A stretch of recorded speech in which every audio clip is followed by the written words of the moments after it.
नमस्कार, स्वराज एक्सप्रेस में आप सभी का स्वागत है। मैं हूं आपके साथ कविता पांडे। बुलेटिन की शुरुआत करेंगे जहां एमपी के कर्मचारियों को सरकार का तोहफा। मोहन सरकार ने 4% बढ़ाया। डीए कई दिनों से कर्मचारी मांग कर रहे थे। संयुक्त मोर्चा कर्मचारी संघ ने प्रदर्शन किया था। विंध्याचल सतपुड़ा वल्लभ भवन के पास निकाली रैली। तो संयुक्त मोर्चा कर्मचारी संघ का प्रदर्शन 8% डीए की मांग को लेकर कर्मचारियों में आक्रोश। विंध्याचल भवन के सामने कर्मचारियों का प्रदर्शन।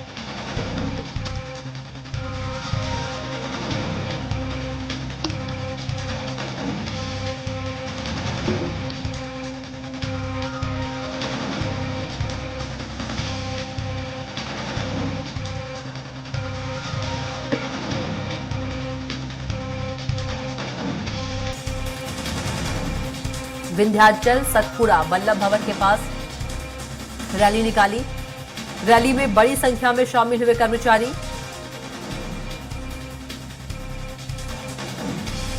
तो संयुक्त मोर्चा कर्मचारी संघ का प्रदर्शन 8% डीए की मांग को लेकर कर्मचारियों में आक्रोश। विंध्याचल भवन के सामने कर्मचारियों का प्रदर्शन।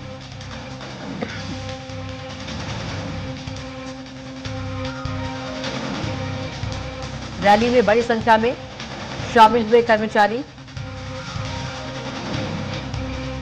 तो भोपाल में संयुक्त मोर्चा कर्मचारी संघ का प्रदर्शन 8% डीए की मांग को लेकर कर्मचारियों में आक्रोश। विंध्याचल भवन के सामने कर्मचारियों का प्रदर्शन।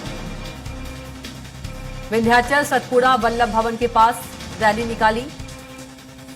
रैली में बड़ी संख्या में शामिल हुए कर्मचारी।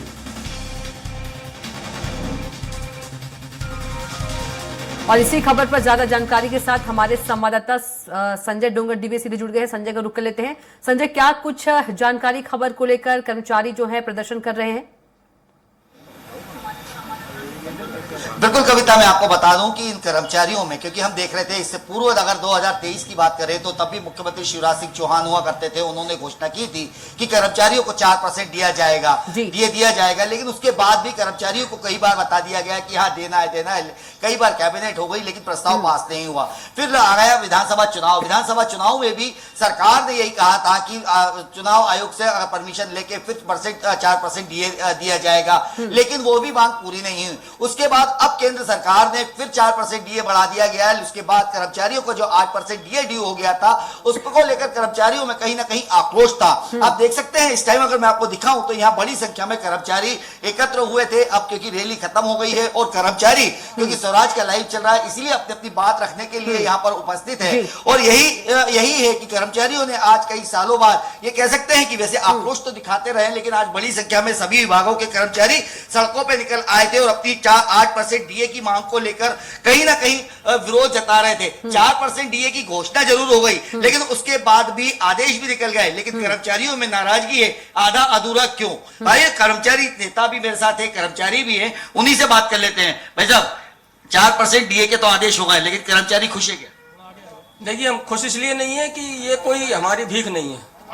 ये महंगाई भत्ता जो हिंदुस्तान का जो भारत का संविधान है उसमें कर्मचारियों के महंगाई भत्ता दिए जाने का उल्लेख है। ये संवैधानिक अधिकार है हमारा, ये हक है।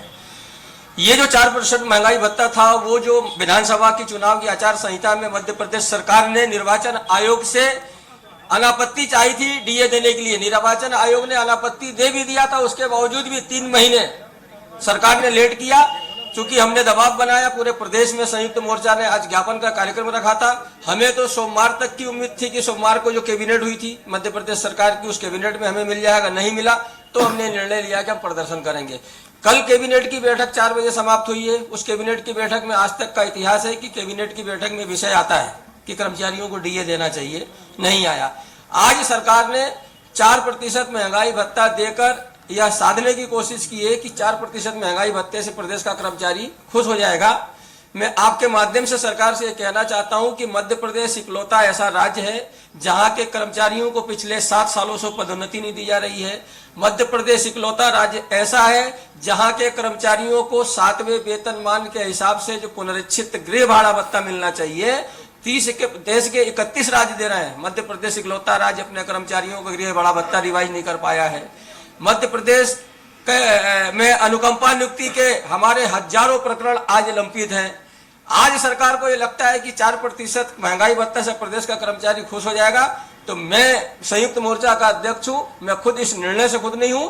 खुश जब होगा कि पूरा जो हमारा महंगाई भत्ता जिस प्रकार केंद्र के कर्मचारियों को मिल रहा है उस प्रकार से सरकार 1-2 दिन में आदेश करे तो इस प्रदेश का कर्मचारी खुश होगा और सरकार के साथ बिल्कुल सहयोग करने के लिए तैयार होगा। कहीं ना कहीं देखा जाए तो अभी भी कर्मचारी नाखुश जरूर है 4% मिलने के बाद। आप बताइए, क्या अगर 4% मिल गया है, कर्मचारियों में नाराजगी है, इसका असर कहीं देखने को मिलेगा? बिल्कुल देखने को मिलेगा, क्योंकि कर्मचारी जो है वो प्रदेश का वोटर भी है और प्रदेश का नागरिक भी है। और अगर कर्मचारियों की संख्या हम देखें पेंशनर की और हमारे जो नियमित कर्मचारी हैं तो कम से कम 12 लाख होती है। और 12 में हम अगर उनके एक बीवी होती है, सबकी 2 बच्चे होते हैं, तो 48 लाख हो जाएंगे। और 48 लाख कम से कम 1.5 से 2% होता है वोटर। और सरकारें 1-2% में बदल जाती है, गिर जाती हैं। और लोकसभा चुनाव में कहीं ना कहीं जो जीतेगा तो उसका जीत का प्रतिशत तो कम कर सकता है कर्मचारी, क्योंकि कर्मचारी की जो अनदेखी करेगा, कर्मचारी उसका साथ नहीं देगा। कर्मचारी शासन के काम करने के लिए आया है, शासन के हित में काम करेगा। वो किसी सरकार और किसी दल का नहीं होता। लेकिन सरकारों को भी कर्मचारियों की तरफ ध्यान देना चाहिए। एक तरफ IAS, IPS और IFS कर्मचारी अधिकारियों को पूरा एरियर सहित दे दिया गया है। केंद्रीय तिथि से मिल जाता है, केंद्रीय दर से मिल जाता है। तो क्या कर्मचारी इंसान नहीं है? क्या लक्ष्य साबुन उनके लिए अगर 20 रुपए का 40 रुपए का आ रहा है तो हमारे लिए 40 रुपए का नहीं है? सरकार हमारी हर कर्मचारी के लिए आधा रेट कर दे, हम आधा भत्ता ले लेंगे, खुश हो जाएंगे। बिल्कुल, अगर देखा जाए कविता तो कहीं ना कहीं कर्मचारियों में नाराजगी है। कर्मचारी अभी भी कह रहे हैं, तृतीय वर्ग के कर्मचारी भी यहाँ रहे हैं, चतुर्थ श्रेणी के भी कर्मचारियों ने इस रैली में भाग लिया है। कुछ कर्मचारी और है भाई साहब, कहीं ना कहीं हमें लगता है, जब हम देख रहे थे कि कई सारे पेंशनर्स भी इसमें परेशान हो रहे हैं। काफी पुराना हो गया, 2 से लगभग दूसरी बार फिर एक बार 4% देके आपको बनाने की कोशिश कर रहे हैं। क्या लगता है 4% सफिशिएंट है? नहीं, 4% सफिशिएंट नहीं है, क्योंकि केंद्र सरकार 2 बार अपना 4% कर्मचारियों को दे चुकी है। और हमारा सरकार से ये हमेशा समझौता रहा है कि जब जब केंद्र अपनी महंगाई भत्ते की दर घोषित करेगा उसके अनुसार ही राज्य सरकार उसको घोषित करेगी। लेकिन कुछ सालों से ये परंपरा बन गई है कि केंद्र सरकार घोषित करती है और लोगों को उसके 2 भत्ते ड्यू हो जाने के बाद सरकार उसमें से 1 भत्ता हमको देती है। तो ये परंपरा ठीक नहीं है। सरकार को अपना विचार करना चाहिए। सरकार के हम अंग हैं, अगर अंग उसके परेशान होंगे तो सरकार की जो भी विकास की योजना है उन पर ही प्रभाव पड़ेगा। सरकार को अपने अंगों का पूरा ध्यान करके उनको समय पर उनके भुगतान करना चाहिए, जैसा कि सरकार और कर्मचारियों के बीच का समझौता है, लिखित में समझौता है कि हम केंद्र के समान जब जब केंद्र घोषित करेगा हम केंद्र के समान को तत्काल देंगे। लेकिन सरकार अपने समझौते का पालन नहीं कर रही, सरकार को उस पर विचार करना चाहिए। बिल्कुल कविता, अगर देखा जाए तो कर्मचारियों में नाराजगी अभी भी है कि 4% के आदेश हो गए, लेकिन उसके बाद भी कर्मचारी मानने को तैयार नहीं है। कर्मचारियों का कहना है अधिकारियों को तो सर्व सुविधाएं मिल जाती है, उनका चाहे भत्तों की बात कर ली जाए, उन्हें भत्ते भी मिल जाते हैं, सारी सुविधाएं मिल जाती है, उनके यहाँ हर चीज की व्यवस्था हो जाती है। लेकिन जो मध्यवर्गीय या जो कर्मचारी लेवल का आदमी है उसके लेकर कहीं ना कहीं सरकार अनदेखा करती है, जिससे आज भी इन कर्मचारियों में आक्रोश है कि 4% भीख नहीं, 8% अधिकार चाहिए। जी बिल्कुल संजय, लोकसभा चुनाव में जो सरकार की अनदेखी का असर जो है वो साफ तौर पर दिखाई देगा, क्योंकि अभी कर्मचारियों ने ये बात साफ कर दी है। संजय, बिल्कुल कविता, मैं ये इस चीज का और भी यहाँ पे है कर्मचारी हैं, उन्हीं से बात कर लेता हूँ। भाई साहब ये बता दीजिए, क्या लगता है कि लोकसभा चुनाव की कल ही लास्ट डे है, कल हो सकता है कि आचार संहिता लग जाए, आज 4% दे दिया है, अगर नहीं मिलता है तो क्या लोकसभा में इसका असर देखने को मिलेगा? बिल्कुल मिलेगा। कर्मचारियों का जो हक है उनको गवर्नमेंट को देना चाहिए। और ये नाइंसाफी कर रही गवर्नमेंट, जब बात है कि हम केंद्र के समान डीए देंगे तो सरकार को इसमें देने में दिक्कत क्या है? दे देना चाहिए। अब इसका असहयोग में आंदोलन तो चलेगा, कर्मचारी जितना अपना प्रभाव है वो दिखाएंगे लोकसभा चुनाव में, और इसके परिणाम यहाँ तक है बिल्कुल सरकार के खिलाफ में जाएंगे। तो इसलिए कर्मचारियों को असंतुष्ट नहीं करना चाहिए। सरकार को है कि जो 4% डीए और बचा है उसका भी आज शाम तक आदेश कर देना चाहिए, जिससे कर्मचारी खुश होकर हम बिल्कुल सहयोगात्मक रूप से लोकसभा चुनाव में उनका सहयोग करें। बिल्कुल कविता, अगर देखा जाए तो कर्मचारियों का साफ कहना है कि अगर जिस प्रकार से आनंद फानंद में कल अगर हमने देखा था, कल कैबिनेट में जरूर सरकार ने कैबिनेट में इन कर्मचारियों के 4% डीए की घोषणा नहीं की थी। उस टाइम ये भी कहा गया था कि आर्थिक स्थिति ठीक है। उसके बाद अगर जब कर्मचारी सड़कों पे उतरे और 4% डीए की घोषणा कर दी गई, तो उसी प्रकार से कर्मचारियों की जो मांग है कि 8% का डीए अगर केंद्र के समान हमारा डीए बराबर हो जाता है, क्योंकि यही मौका है। इसके बाद लगता है कि इसके बाद फिर 3 साल 4 साल के लिए सरकार और इन कर्मचारियों को एक बार फिर धोखा मिलेगा। इसलिए कर्मचारी असंतुष्ट है और कर्मचारियों का साफ कहना है कि चुनाव रहेगा तो सरकार देगी, नहीं तो कुछ नहीं, फिर एक बार सरकार भूल जाएगी। तो उसी को ध्यान में रखते हुए कर्मचारियों का साफ कहना है, अगर आज शाम तक सरकार ने 8% डीए की घोषणा नहीं की तो इसका लोकसभा चुनाव में और आने वाले और चुनावों में भी सरकार को इसका नुकसान उठाना पड़ सकता है। साफ कहना है कि सरकार का अगर सहयोग चाहिए तो कर्मचारियों का सहयोग केंद्र सरकार को करना पड़ेगा, अन्यथा इसका हर्जाना सरकार को जरूर भुगतना पड़ेगा। जी बिल्कुल संजय, तमाम जानकारी के लिए आपका बहुत ही धन्यवाद।